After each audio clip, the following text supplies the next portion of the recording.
Now the topic of women has become number 2 after jihad and Islam was spared by the sword. Initially it was number 1. So if you read my book on misconceptions about Islam, if you read the old edition, the topics of women were on top. Now they are second in order. I remember in 1994, I gave a talk on women's rights in Islam, modernizing or outdated.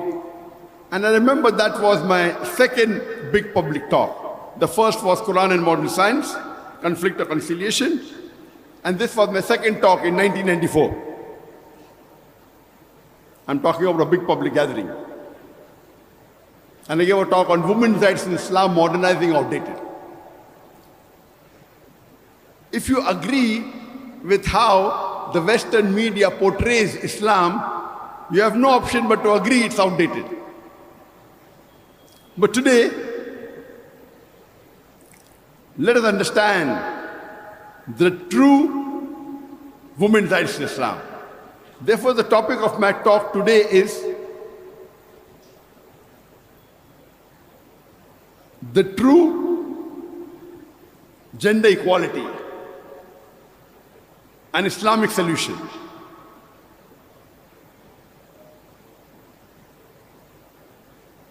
Before we delve into the topic, I would like to make a few points clear that today the Muslim population is more than 25%.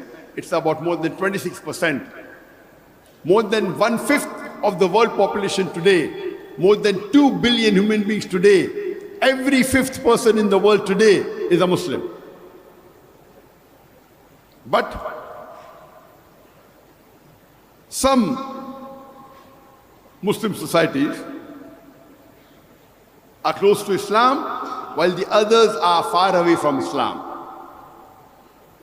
As far as women's rights in Islam is concerned, you should not judge women's rights in Islam by looking at an individual Muslim or the Muslim society. It should be judged by analyzing the authentic sources in Islam. The authentic sources in Islam are, number 1, the glorious Quran, and number 2, the authentic ahadith, the Sahih hadith of our beloved Prophet Muhammad Sallallahu Alaihi Wasallam. The sayings and actions, the authentic sayings and action of our beloved Prophet Muhammad Sallallahu Alaihi Wasallam. So to understand Islam, you should analyze the Quran and the Sahih hadith, not look at individual Muslims or what Muslims do or what the Muslim society does.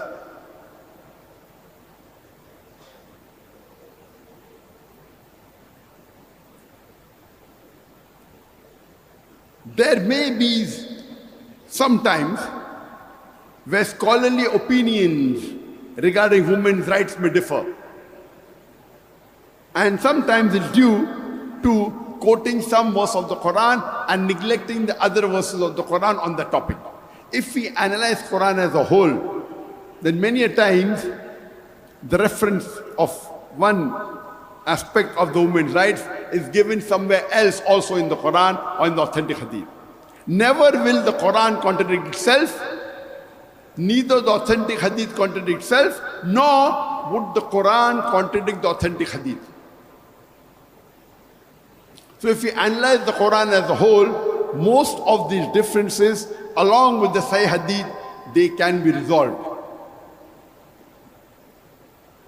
It's the duty of every Muslim, man or woman, that he should seek the pleasure of Allah subhanahu wa ta'ala.